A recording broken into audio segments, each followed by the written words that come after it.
தோழர்களே, தொலைக்காட்சியில் ஒரு விளம்பரம் வரும், டைல்ஸ் விளம்பரம், ஒரு டைல்ஸ் கம்பெனி விளம்பரம். அந்த டைல்ஸ் விளம்பரப்படுத்துகிற வகையில் ஒரு பணியால் ஒரு கடப்பாறை எடுத்துக்கிட்டு ஜர்ன்னு இழுத்துக்கிட்டு போவார். உடனே மேனேஜர் வந்து சொல்லுவார், பார்த்து டைல்ஸு கிராச்சாயிர போகுதும்பார்.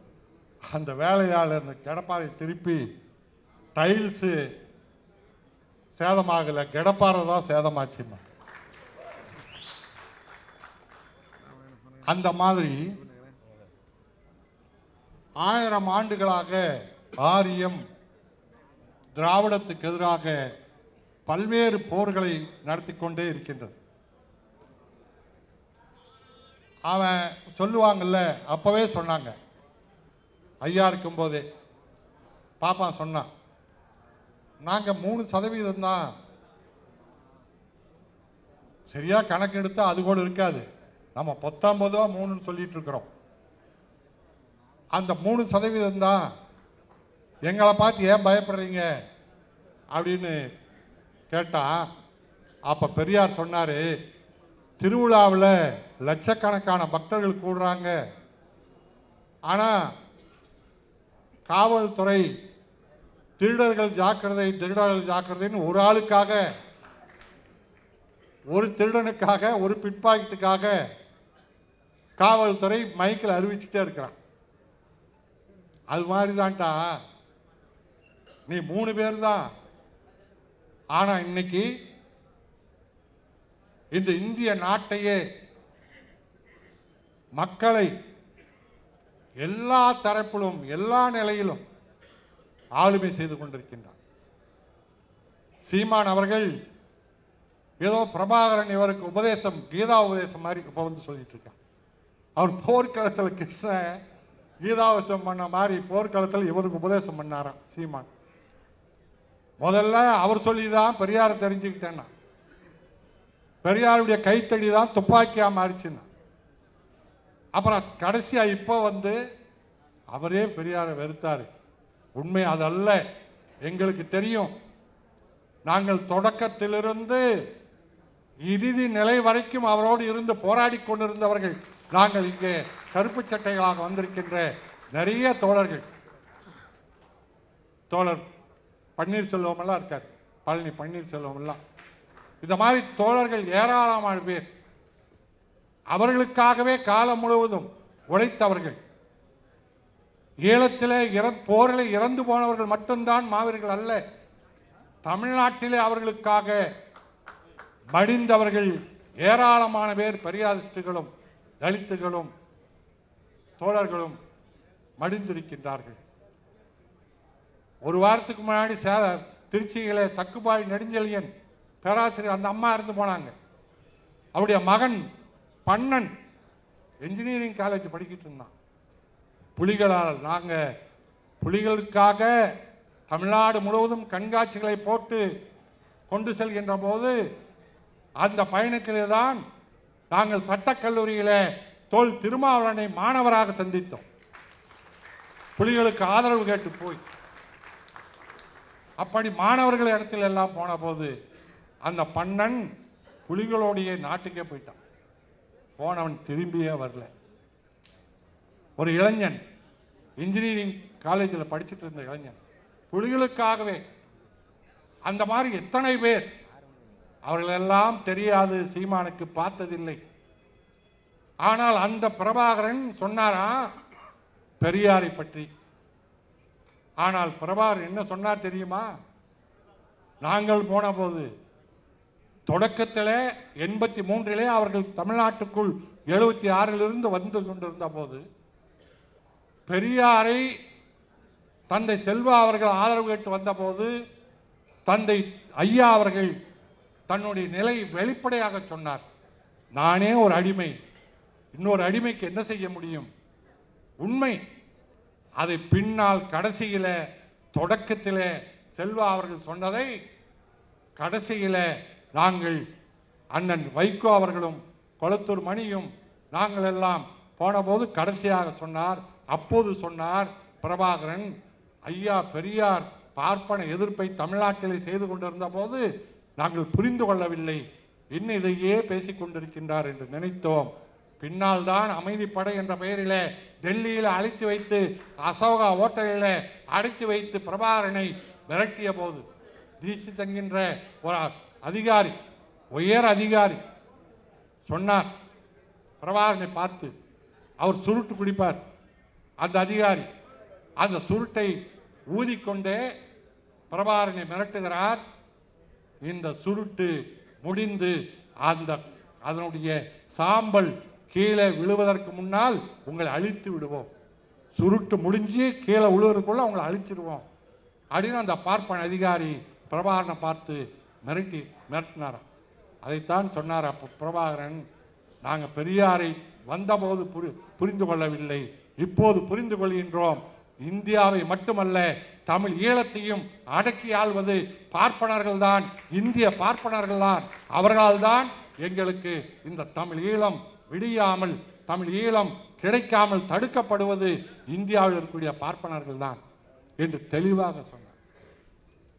ஆனால் அதை மறைத்துவிட்டு இன்றைக்கு முதல்ல என்ன சொன்னா, பெரியார் பார்ப்பன எதிர்ப்பு சொன்ன போது என் பாட்டன் ஆரிய படை கடந்த நெடுஞ்செழியன் அப்பவே ஆரியத்தை வென்று வந்துட்டான், பெரியாருக்கு முன்னாடியே வென்று வந்துட்டார்.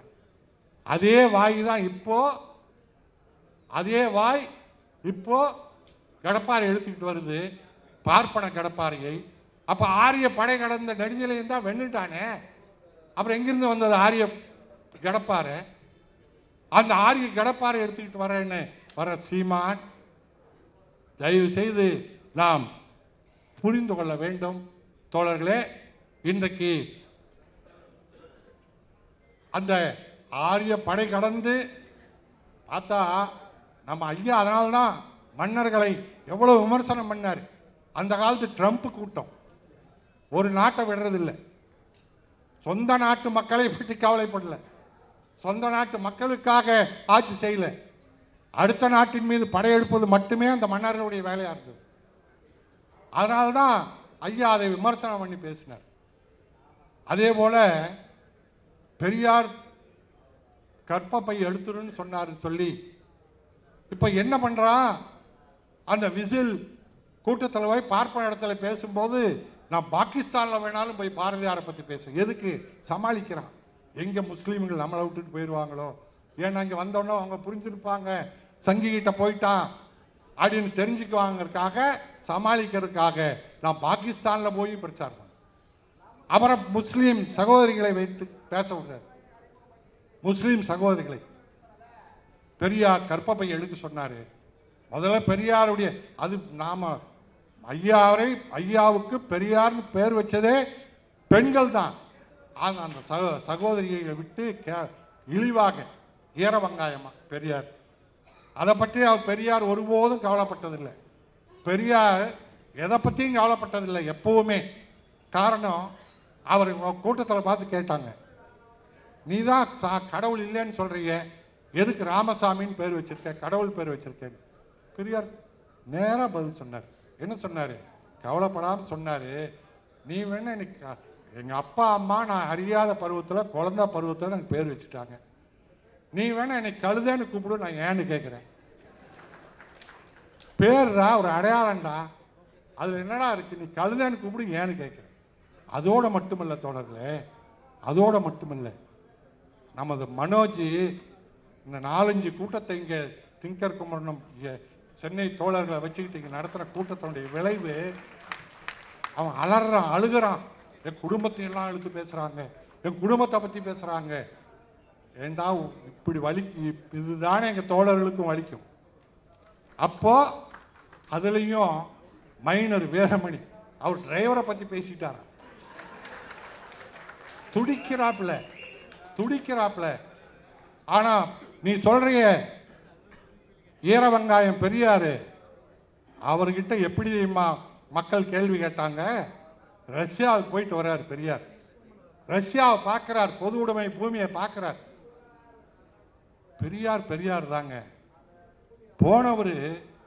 அங்கே அந்த நாடு அந்த பொது உடைமை பூமியை பார்த்து சொல்கிறாரு, பார்த்துட்டு வந்து சொல்கிறாரு, நான் அங்கேயே இருந்துடலான்னு ஆசைப்பட்டேன், ஆனால் அந்த சட்டம் எனக்கு இடம் தரல அப்படிங்கிறாரு. நல்ல வேலை சட்டம் இடம் தரல, இல்லாட்டி நம்ம கொடுத்து நம்ம இன்னைக்கு அடிமையாக இருந்திருப்போம், நம்ம இருந்திருப்போம். இப்போ பார்த்தீங்கன்னா ஐயா கடைசியாக பேசுனது இந்த தியாகராய நகரில் தான், இங்கே தான், டிசம்பர் 19ஆம் தேதி. அந்த 19ஆம் தேதி தான் கடைசியாக பேசின வார்த்தை என்ன தெரியுமா? அந்த பேச்சு இருக்கு, கேட்டு பாருங்க, யூடியூப்பில் வருது. சும்மா சாதாரணமாக இப்படி உட்காந்து பேசலை, இப்படி வண்டியிலேயே மேடையில் இறங்கி கூட அது முடியல. மற்ற நாளெல்லாம் மேடையில் இறங்கி ஏறி வந்து பேசினார். அந்த கடை கொடுத்து அதுவும் முடியல, வண்டியே மேடையாட்டு இருந்தது, அதுலேயே மெத்தையில் உட்காந்து பேசுகிறார். பேச பேச அவருக்கு இறங்கியா வழி, ஐயோ அம்மா அம்மான்னு படுத்துடுறார். திரும்ப அப்புறம் தாங்கி அவரே வயிற்ற சரி பண்ணிட்டு எந்திரிச்சு உட்காந்து, ஆகவே தோழர்களே அப்படின்னு பேசுகிறார். அப்படி பேசும்போது தான் உங்களையெல்லாம் சூத்திரனா விட்டுட்டு சாகிறனே கடைசி பேச்சுங்க. அது சீமானுக்கு இன்னைக்கு பொருந்தும். ஏன்னா குருமூர்த்தி கிட்ட போய் அந்த பட்டத்தை இன்னைக்கு வாங்கிட்டு வந்திருக்கிறார். குருமூர்த்தி சொல்றான், எங்க ரத்தம் தான் அவருக்கு ஓடுது. அதைத்தாண்டா சொன்னார் பெரியார், சூத்திரனா விட்டுட்டு சாகிறனே. அவன் சூத்திரனுக்கு என்ன அர்த்தம் சொன்னா? இதைத்தான் சொன்னான், எங்களுக்கு பிறந்தவங்க நான் அன்னைக்கு பாப்பா, ஆமா நான் சூத்திரங்கிறான் இவன், ஆமா சுத்த சூத்திரங்கிறான் இவன். குருமூர்த்தி சர்டிஃபிகேட் கொடுக்குறான், பிளட் சர்டிஃபிகேட் கொடுத்துருக்கான் இன்னைக்கு, எங்க ரத்தம்னு. தயவு செய்து தோழர்களே, அப்படி பெண்களுக்காக ஒரு ஆணாக பிறந்து பெண்ணுக்கு பேசிய உலகத்தில் யாரும் கிடையாது. பெண்ணுக்காக பேசினது. ஏன் கற்பப்பை எடுன்னா ஆம்பளைகளுக்கு தெரியாது அந்த வழி. கிராமத்தில் சொல்லுவாங்கல்ல, முட்டை வைக்கிற கோழிக்கு தான் தெரியும் வழி என்ன தெரியும்னு. இப்பெல்லாம் பெரியார் பிரச்சாரத்தால், அரசு விளம்பரத்தால் ஒன்றுக்கு மேலே 2க்கு மேலே குழந்தை பெற்றுக்கிறது இல்லை. உலகம் பூரா மனித சமூகம் வளர்ந்துருச்சு, நாகரிகம் வளர்ந்துருச்சு. பெண்கள் இப்போ அப்படியெல்லாம் பெற்றுக்க தயாராக இல்லை. சைனாவிலேயே, உலகத்திலே சைனா தான் அதிக மக்கள் தொகைன்னா, அங்கேயே பெத்துக்க பணம் தர்றேன், நான் வளர்த்திக்கிறேன். இப்போ கோழி வளர்த்துறதுக்கு இப்போ பஞ்சாயத்து ஓடிட்டு இருக்குல்ல, கறிக்கோழிக்கு, அந்த மாதிரி குழந்தைய நாங்கள் வளர்த்துறோம், நீ பெற்று விடுங்கிறான். முடியாது, பெற்றுக்கிற என் வேலை இல்லை. மோடி அதே தான் பண்ணான், அதை மன்னிக்கணும், அதே தான் பண்ணார். என்ன பண்ணார்? எல்லாம் இந்து முஸ்லீம்கள் நிறைய பெற்றுக்கிறாங்க, இந்துக்கெல்லாம் நிறைய பெற்றுக்குங்க. எந்த முஸ்லீம்? அவங்களுக்கு மட்டும் பெட்ரோல் சும்மா கிடைக்குதா? அவங்க மட்டும் அரிசி கம்மி விலையில் கிடைக்குதா? எல்லா மக்களுக்கும் இருக்கக்கூடிய அதே பொருளாதாரம் அவங்களுக்கும் தான். ஆனால் நான் அப்போ தான் கேட்டேன், நீ முதல்ல பெற்றுக்காட்டு, பொண்டாட்டி விட்டுட்டு ஊர் உலகம் செத்துட்டு இருக்கிற நீ இந்து மதத்தை வளர்த்துறதுன்னா நீ பெற்று விடு நீ. ஆனால் அப்படி பெரியார் அப்போ பார்த்தீங்கன்னா நம்ம தாத்தா பாட்டிக்கெல்லாம் 1 2 கிடையாது, எல்லாம் 7 8 9 12. அம்பேத்கர் அவரே 9வது குழந்தை. இப்படி அப்போ அந்த தாய் என்ன பாடுபட்டிருப்பா. ஏன் நம்ம புராணத்தில் ஒரு கதை, குசேலன்னு ஒரு கதை, 27 பேர், 27 பேரா, அது 27 பசங்களாம். ஐயா பாருங்க, 27னா அப்படியே புராணத்தை எடுத்துக்கல, யோசிச்சாரு. 27 பேருன்னா அந்த முதல்ல பிறந்தவனுக்கு 27 வயசு இருந்திருக்கணும். வருஷம் பிறந்திருந்தாலும் அடுத்தவனுக்கு 26 இருந்திருக்கணும், அது 25 இருந்திருக்கணும். அன்னைக்கெல்லாம் மேஜர் கீச்சர்லாம் கிடையாது, குழந்தை தொழிலாளர்களும் கிடையாது. அப்படியே வச்சுக்கிட்டாலும் 18 வயசு வரைக்கும் பெரிய பையனாக தான் இருந்திருப்பான். 7 8 பேர் 18 வயசுக்கு மேலே இருந்திருப்பான். அவன்லாம் வேலைக்கு போயிருந்தாவே நல்லா சம்பாதிச்சிருக்கலாம்டா, பயிற்சிக்கலாம். ஏன்டா குசேலா நீ பிச்சை எடுத்த? பெரியார் கேட்டாரு. 27 பேர்ல 8 பேர் மேட்சரு, அவன் வேலைக்கு போயிருக்கலாம். அதெல்லாம் விடுங்க. அந்த குசேலருடைய மனைவி மட்டும் அந்த புராண காலத்தில் பெரியார் இருந்திருந்தா குசேலர் மனைவி பெரியார் தலைவரை ஏற்றுட்டு இருக்கும். 27 பெத்துக்கிறதுக்கு என்ன பாடு? ஏதாவது உலகம் பார்த்துருக்க முடியுமா? குழந்தை வளர்த்துறதே வேலையா இருந்திருக்குமே, வெளி உலகத்துக்கு வந்திருக்குமா அந்த பெண்? அதைத்தாயா பெரியார் அந்த பெண் விடுதலைக்காக சொன்னாரு. ஏன் திரௌபதி பெரியார் ஏற்றுட்டு இருந்திருக்கும்? பிராணத்தில் ஆம்பளைகளை வைக்கல, சூதாடிட்டு பெண்ணைத்தான் வச்சான். திரௌபதி எல்லாமே. ஏன் சீதை பெரியார் தலைவரை ஏற்றுட்டு இருக்கோம்? ஏன்னா காட்டுக்கு போயிட்டு 2 பேரும் தான் காட்டுக்கு போயிட்டு வர்றான். திரும்பி வந்தா ராம மட்டும் சீதையை சந்தேகப்படுறான். அப்பதான் பெரியார் சொன்னாரு, சீதை நீ அவனை சந்தேகப்பட்டிருக்கணும் இல்லை, அவனும் தானே 14 வருஷம் ஜெயிலில் காட்டில் இருந்தான், அவன் எதுவும் தப்பு தண்டா பண்ணியிருக்க மாட்டானா, உன்னைய மட்டும் சந்தேகப்பட்டான்ல அப்படின்னு பெரியார் கேட்டார். அன்னைக்கு பெரியார் இருந்தா சீதையும் கூட அந்த ராமன் இல்லை, இந்த ராமசாமி ஏற்றுட்டு இருந்திருக்கும். தோழர்களே, இதெல்லாம் இந்த பெண்கள் இந்த தலைமுறைக்கு பார்ப்பனர்கள் வகுத்த அந்த கொடுமையான இந்து மதத்தால, சாஸ்திரத்தால, சனாதனத்தால பெண்கள் தான். இன்னும் சொல்ல போனா சூத்திரர்கள் என்பது நமக்கு என்ன விதிக்கப்பட்டதோ அதுதான் பிராமண பெண்களுக்கும் அதுதான். அந்த பெண்களை அப்படிதான் வச்சிருந்தாங்க. அவங்க பாரதியாரை உயர்த்தி பேசினாரு. அந்த பாரதியார் மனைவி செல்லம்மா, அந்த அம்மா புரட்சி பெண் அல்ல, மணியம்மையும் நாகம்மையும் தான் புரட்சி பெண்கள். பாரதியார் கண்டது புரட்சி பெண்கள் அல்ல. காரணம், அந்த பிராமண அக்ரஹாரத்தை கூட கணவனை இழந்தா பெண்களை மொட்டை அடிச்சு வீட்டில் உட்கார வச்சாங்க, உடன்கட்டி ஏற வச்சாங்க. பெரியார் சொன்னார், ஏற வைக்கல, தள்ளி விட்டுருக்கான். எந்த பொண்ணும் விரும்பி எல்லாம் ஏறி இருக்காது, கட்டாயப்படுத்தி அமைச்சிருக்கான். ஆகவே பெரும் மதிப்புக்குரிய தோழர்களே, இதை ஏன் நம்ம இப்போ சீமா நமக்கு ஒரு பிரச்சனையா? இல்லவே இல்லை.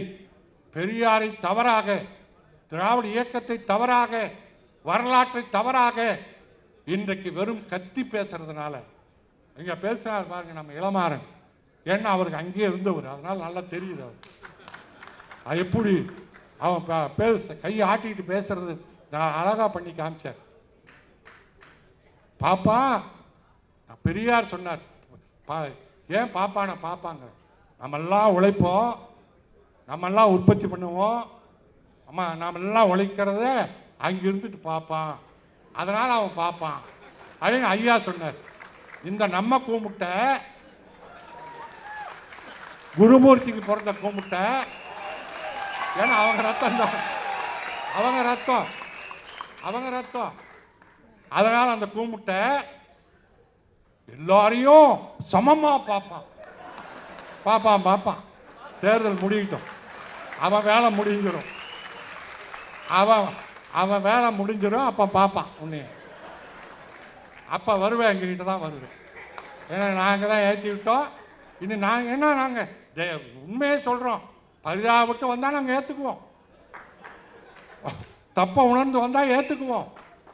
பெரும் மதிப்புக்குரிய தோழர்களே, இன்றைக்கு பார்த்தீங்கன்னா பாப்பா ஐயாவே காந்திக்கே பாடம் எடுத்த ஒரு பெரியார். பெங்களூரில் சந்திக்கிறாங்க பெரியாரும் காந்தியும். அப்போ காந்தி கேட்குறார், ஈவர ராமசாமி அவர்களே, பாப்பா பூரா கெட்டவன்னு பேசுகிறீங்களே, யாரையும் உங்களுக்கு பிடிக்கலையே, ஒரு பாப்பாங்க கூட நல்ல பாப்பா இல்லையான்னு காந்தி சந்தேகப்பட்டு கேட்குறாரு. ஐயா இல்லையா, எனக்கு தெரியல, ஒரு பாப்பா கூட நல்ல பாப்பான்னு இருக்கிறது தெரியல அப்படின்னு பெரியார் சொல்றார். அப்ப காந்தி சொல்றாரு, கோபாலகிருஷ்ணன் கோகலே கூடவா நல்ல பாப்பான் இல்லை அப்படின்னு. மகாத்மா, உங்களுக்கே ஒரே ஒரு பாப்பான் தான் தெரிஞ்சு, நாங்கள் சாதாரண ஆத்மா, எனக்கு ஒரு பாப்பான் தெரியல அப்படின்னாராம். பெரும் மதிப்புக்குரிய தோழர்களே, மோத விடுறது. ஏன்னா ஐயா இங்க தெளிவா ஜவஹர்லால் சொன்னார், அம்பேத்கர் பௌத்த மதத்தை தழுவும் போது கூட ஐயா வரவேற்ற அதோட ஒரு யோசனையும் சொன்னார், நீ பௌத்தத்தை தலைவரதை விட முஸ்லீம் மதத்துக்கு போயிரு, அதுதான் சுத்தமா ஜாதி இருக்காது, இந்த பௌத்தத்தை கூட இந்த இந்து மதம் சாப்பிட்டுரும். சாப்பிட்டுச்சு. இன்னைக்கு துணை முதலமைச்சர் உதயநிதியும் ராசாவையும் அவர்கள் மேல் வழக்கு அருள்மொழி சொன்னாங்க பாருங்க, ஒரு ஜட்ஜ்மெண்ட் அல்ல, கருத்தா அந்த நீதிபதி சொல்லியிருக்காங்க, 80% இந்துக்களை திராவிடர் கழகமும் திமுகவும் புண்படுத்தி வருகிறது அப்படின்னு நீதிமன்றம் சொல்லிச்சு. அப்ப 80% எப்படி சொன்ன 80%? அவன் ஒரு பக்கம் நம்மளை எல்லாம் ஆன்டி இந்தியன்கிறான், நம்ம எல்லாத்தையும் ஆன்டி இந்தியன்கிறான். அப்போ எல்லாரையுமே 80% அவன் இந்துங்கிறதுக்கு என்ன அடையாளம் வச்சான்? யாரெல்லாம் கிறிஸ்தவர் இல்லையோ, யாரெல்லாம் முஸ்லீம் இல்லையோ, யாரெல்லாம் அவ்வளோதான், அந்த 2 தான். மற்றது எல்லாமே இந்து. பார்சியிலேருந்து பார்சியெல்லாம் இப்போ இந்து தான். புத்த மதமும் இந்து தான் இப்போ அவன் கணக்கில். சீக்கியமும் இந்து தான். அதனால 80% கோர்ட்டு சொல்லுது. 80%. மதிப்புக்குரிய தோழர்களே, பெரியோர்களே, இன்றைக்கு பார்த்தீங்கன்னா நான் முடிச்சுக்கிறேன். நமது மதிப்புக்குரிய திருமாவர்கள் தான் பார்த்தீங்கன்னா திடீர்னு ஒரு கூட்டத்தை போட்டார். பெரியார் இல்லையா, பெரியார்னு ஒரு 50 படம் போட்டான். அது பார்த்தீங்கன்னா எங்கள் காலம் எங்களுக்கு தான் 75 வயசு ஆகி போச்சு. அதனால் எங்கள் காலம் தனியாக சொல்ல வேண்டியிருக்கு. அப்போல்லாம் பார்த்தா சேலத்துலேருந்து ஒரு டாக்டர் தமிழ்நாடு பூரா பயணம் வருவார்.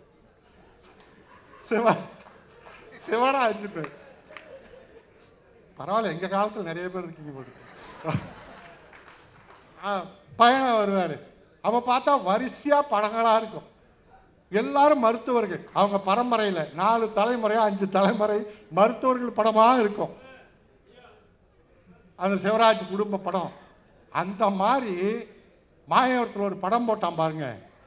ஒரு 50 பெரியார், எல்லாரும் பெரியார், 50 பெரியார். உடனே மட்டை அடியா அடுத்த நாளே நமது மதிப்புக்குரிய தோழர் திருமா அவர்கள் மறுத்தார். அவர் படத்தையும் போட்டு வச்சான். அவர் படத்தையும் போட்டான். என்ன வேற ஒன்றும் இல்லை, ஜாதியில் மோத விடுறாராம். ஒருத்தருக்கு ஜாதிக்குள்ள மோத விடுறாராம். முஸ்லீம்களை பெரியாருக்கு எதிராக மாத்துறாராம், தலித்துகளை எதிராக மாத்துறாராம். ஆனால் பெரியாரை எங்க தப்பு உண்மையில ஒத்துக்கிறோம். இன்னும் தெளிவா தீவிரமா மக்களிடத்துல கொண்டு, அதுக்கு ஒரு வகையில் சீமானுக்கு நன்றி சொல்றோம். ஏன்னா 5 கூட்டங்களால் தோழர்கள் நடத்திருக்கவே மாட்டாங்க. உன்னால அது பலன் அளிச்சு. அப்போ ஐயா தலித் விரோதியா காட்டார். ஆனால் நடந்த சம்பவங்கள் என்ன தோழர்களே? மலையப்பன் ஒரு வழக்கு கலெக்டர். அந்த மலையப்பன் யார் என்னன்னு பெரியாருக்கு தெரியாது. ஆனால் உயர்நீதிமன்றம் அவர் மேலே புகாரா தவறான தீர்ப்பு வழங்கிடுது. அவருக்காக ஒரு கூட்டம் திருச்சியில் போடுறாரு. போட்டு கண்டிச்சு பேசுறார். உயர்நீதிமன்றத்தை கண்டிச்சு பேசுறார் ஐயா. உடனே உயர்நீதிமன்றம் திரும்ப இவருக்கு கண்டாக்ட் ஆஃப் கோர்ட்டு போட்டு கோர்ட்டுக்கு வாங்கிட்டாங்க. பெரியார் போறார். போய் அங்கே போய் பேசுறார். ஆமாம், இவர் மாதிரி மன்னிப்பெல்லாம் கேட்கறது கிடையாது, வக்கீல் வச்செல்லாம் பேசுறது கிடையாது, சவார்கார் மாதிரியெல்லாம் கிடையாது. பெரியார் வக்கீலே வைக்கிறது இல்லை. ஆமாம், நான் இதுக்காக தான் பண்ணேன். பண்ணதோடு மட்டுமில்ல, என்ன தெரியுமா, கோர்ட்டை பார்த்து யாருக்கும் அந்த துணிவு வராதுங்க. நீதிபதியை பார்த்து சொல்றாரு, ஆமாம் பேசின உண்மைதான். நான் நீ இன்னைக்கு ஆள்ற ஜனாதிபதி பார்ப்பான், பிரதமர் பார்ப்பான், நீ நீதிபதி நீ பார்ப்பான், அரசு வழக்கறிஞர் பார்ப்பான். இத்தனை பேரும் பார்ப்பனர்களாக இருக்கிற இடத்துல நீ என்ன நியாயம் எதிர்பார்க்க முடியும்? உனக்கு என்ன தண்டிச்சா உனக்கு எவ்வளவு சந்தோஷம் கிடைக்குமோ அந்த அளவுக்கு தண்டனை கூடுன்னு கேட்டு வாங்கின தலைவர் உலகத்தில் யாருமே கிடையாது. யாருமே கிடையாது. யாருக்கு மலையப்பன் யாருமே தெரியாது. அந்த மலையப்பன் ஒரு தலித் கலெக்டர். அவருக்காக பேசி இவர் ஜெயிலுக்கு போறார். ஏன்? சத்தியவாணி முத்து திராவிட முன்னேற்ற கழகத்தில் இருந்த ஒரு பட்டியலின தலைவர். சத்தியவாணி முத்துக்கும் அன்னைக்கு இருந்த வேலூர் நாராயணனுக்கும் ஒரு சின்ன பிரச்சனை. அது பத்திரிகைகள் எழுதுது. உடனே பெரியார் சத்தியவாணி முத்து பக்கம் நின்று பேசி வேலூர் நாராயணனை கண்டிக்கிறார். அதோட விடுதலை அறிக்கை விடும்போது என்ன சொல்றார்? எனக்கு மட்டும் ஒரு பையன் இருந்து சத்தியவாணி முத்துக்கு ஒரு பெண் இருந்தா சத்தியவாணி முத்துக்குத்தான் என்னுடைய பையனை கட்டி கொடுப்பேன், மகளுக்குத்தான் கட்டி கொடுப்பேன், ஒரு தலித் வீட்டில் தான் என் பெண்ணை கட்டி கொடுப்பேன் அப்படின்னு சொன்னவர் பெரியார். அதோடு மட்டுமல்ல, இந்திய வரலாற்றில் முதலாக சென்னை ஹைகோர்ட்டில் மட்டும்தான் பட்டியல் இனத்தை சார்ந்த நீதிபதி அமர்த்தப்பட்டார். அது கலைஞர் காலத்தில் 1973 அது அமர்த்தப்பட்டதுக்கு காரணம் பெரியார். ஒரு நிகழ்ச்சியில பாராட்டி பேசுறார். ஒரு குறையும் இருக்குன்னு சொல்றார் முதலமைச்சர்கிட்ட. என்ன குறை? இவ்வளவு பெரிய வரலாற்றில் நீதிமன்றங்கள்ல ஒரு தலித் நீதிபதி இல்லையே ஹைகோர்ட்ல அப்படின்னு சொல்றார். உடனே போன கலைஞர் தேடுறார் தமிழ்நாட்டில் எங்கே மாவட்டங்களில் நீதிபதி தலித் நீதிபதி இருக்காரு. கடலூர் இருந்தார் வரதராஜன் என்ற பட்டியலினத்து பல நீதிபதி. அவரை உடனே உயர்நீதிமன்றத்துக்கு மாற்றி உயர்நீதிமன்ற நீதிபதியாக முதலாக உயர்நீதிமன்ற நீதிபதியாக கலைஞர் கொண்டு வந்தாரு. அது பெரியாரால் கொண்டு வரப்பட்டது. அந்த வரதராஜன் தான் அடுத்து உச்ச நீதிமன்றத்துக்கு செல்லுகின்ற போதும் முதல் தலித் நீதிபதியாக, ஏன்னா இந்தியாவில் எந்த நீதிமன்றத்திலும் இல்லை தலித், அங்கே போனார். இப்படி பெரு மதிப்புரிய தோழர்களே, பெரியோர்களே, நிறைய நாம் கொண்டு போகணும், படிக்கணும். ஏன்னா இல்லாட்டி போனால் பார்ப்பனுடைய துணையோடு, பார்ப்பனுடைய பணத்தோடு நாம் எவ்வளோ கஷ்டப்படுற ஒரு நிகழ்ச்சி நடத்துறதுக்கு அவனுக்கு திரள் நிதின்னு ஓர் ஜாதி வாரியாக பேசி திரட்டி இதை பிரச்சாரமாக செய்கின்ற போது நாம் கொண்டு போய்த்தான் ஆக வேண்டும். பெரியாரை கஷ்டப்பட்டு கொண்டு போய் தான் தீர வேண்டும். அப்படி போகின்ற போது பெரியார் அவர்கள், நான் கடைசியாக சொன்னார், பார்ப்பனர்களை பார்த்து சொன்னார் பெரியார் கடைசியாக சொல்கிறார் பெரியார் பார்ப்பனர்களை பார்த்து, பார்ப்பனர்களே, நான் இருக்கும்போதே தெரிஞ்சுக்குங்க, மாறிடுங்க, குணத்தை மாற்றிக்குங்க, உங்கள் குணத்தை மாற்றிக்குங்க, நீ திரும்பி வாங்க. எனக்கு பின்னால் வரக்கூடிய தலைமுறை எப்படி இருக்குன்னு சொல்ல முடியாது. நான் இருக்கின்ற வரைக்கும் தான் சாத்வீக முறையில் பிரச்சாரத்தோடு போகும். எனக்கு பின்னால் நிச்சயமாக இந்த மனோஜ்குமார் என்று ஒரு வருவார், மைனர் வீரமணின்னு ஒரு வருவார், பின்னால் பண்ணிக்கு பூணூல் போட்ட குமரன் வருவார், தினமலத்துக்கு மலம் அடித்த எங்களுடைய சக்திவேல் என்ற இளைஞர்கள் வருவார்கள். பின்னால் என்ன நடக்குன்னு சொல்ல முடியாது. ஆகவே பார்ப்பனர்களை திருந்திக்கிங்க அப்படின்னு சொன்னார். பாப்பா எப்போ பின்புத்திக்காரன், அவங்க ஆழம் தெரியாமல் அட்டக்கத்தி இடத்துல தங்கள் பிரச்சனையை கொடுத்துட்டாங்க. அடுத்து இதில் பாதிக்க போகிறது சீமான் மட்டுமல்ல, பார்ப்பனர்களும் தான் இதனால் பாதிக்கப்படுவார்கள் என்று சொல்லி விடைபெறுகின்றனர்.